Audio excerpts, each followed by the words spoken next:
पिछले 2 साल पर्यावरण की दृष्टि से अभी तक के पृथ्वी इतिहास में सबसे महत्वपूर्ण माने जा सकते हैं, क्योंकि इन 2 सालों में जिस तरह कोरोना के प्रकोप से पर्यावरण को सुरक्षा मिली है, ऐसी सुरक्षा मानव जाति इससे पहले कभी प्रकृति को प्रदान नहीं कर पाई, क्योंकि कोरोना ने लॉकडाउन दिया और अर्थव्यवस्था के पहिए जाम हो गए, सारे कारोबार बंद हो गए और गाड़ियों के चक्के जाम हो गए। उद्योग की रफ्तार पर ब्रेक लगा और इस तरह से पर्यावरण को साफ होने में एक खास किस्म का सहयोग मिला। आज 5 जून है और साल 2021 का ये पर्यावरण दिवस हम लॉकडाउन के तहत मना रहे हैं। हम सभी को मिलकर अपने पर्यावरण की रक्षा करनी चाहिए, क्योंकि स्वस्थ एवं सुरक्षित पर्यावरण के बिना समाज की कल्पना भी अधूरी है। हर साल लोगों को पर्यावरण के प्रति जागरूक करने के लिए 5 जून को विश्व पर्यावरण दिवस मनाया जाता है। हमारे जीवन में कई चीजों का महत्व है, जिसमें से एक हमारा पर्यावरण भी है। हम सबकी जिम्मेदारी है कि हम अपने पर्यावरण की रक्षा करें, लेकिन इस बात से इनकार नहीं किया जा सकता कि इंसान ही सबसे ज्यादा पर्यावरण को नुकसान पहुंचाता है। पेड़ों की कटाई से लेकर घने जंगलों को सपाट बनाने जैसे कई काम इंसानों ने ही किए हैं। हर साल काफी बड़ी संख्या में पेड़ काटे जाते हैं, जो कि पूरी तरह गलत है।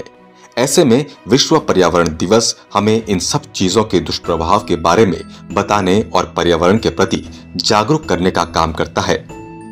लोगों को हमारे पर्यावरण की रक्षा के लिए प्रेरित करने, पर्यावरण की सुरक्षा के प्रति जागरूक करने और सचेत करने के उद्देश्य से हर साल 5 जून को विश्व पर्यावरण दिवस मनाया जाता है।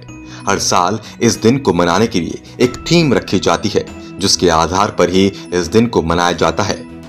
दरअसल साल 1972 में संयुक्त राष्ट्र महासभा द्वारा आयोजित विश्व पर्यावरण सम्मेलन में इस दिन को लेकर चर्चा की गई। वहीं इसके बाद 5 जून 1974 को पहला विश्व पर्यावरण दिवस मनाया गया, जिसके बाद हर साल 5 जून को प्रकृति का ये दिन मनाया जाता है। हर साल की तरह इस साल भी विश्व पर्यावरण दिवस के लिए थीम रखी गई है और साल 2021 की थीम परिस्थिति की तंत्र बहाली है। परिस्थिति की तंत्र की बहाली कई रूप में हो सकती है, जैसे पेड़ उगाना, शहर को हरा भरा करना, बगीचों को फिर से बनाना, नदियों और तटों की सफाई करना आदि। हर किसी को इस दिन पर्यावरण की बहाली का संकल्प लेना चाहिए। इस बात से बिल्कुल इनकार नहीं किया जा सकता कि संपूर्ण मानवता का अस्तित्व प्रकृति पर ही निर्भर है।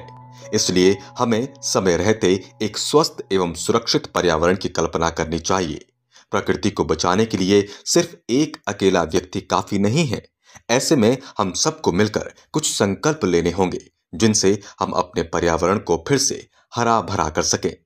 हर किसी को साल में कम से कम 1 या 2 बार एक पौधे जरूर लगाने चाहिए और उनकी देख रेख भी करनी चाहिए। साथ ही ये संकल्प भी लेना चाहिए कि वो नदी, तालाबों और पोखर को प्रदूषित नहीं करेंगे। इसके अलावा कूड़े कचरे को कहीं भी फेंकने की जगह उसे कूड़ेदान में ही डालें, ताकि आप पर्यावरण की रक्षा कर पाएं।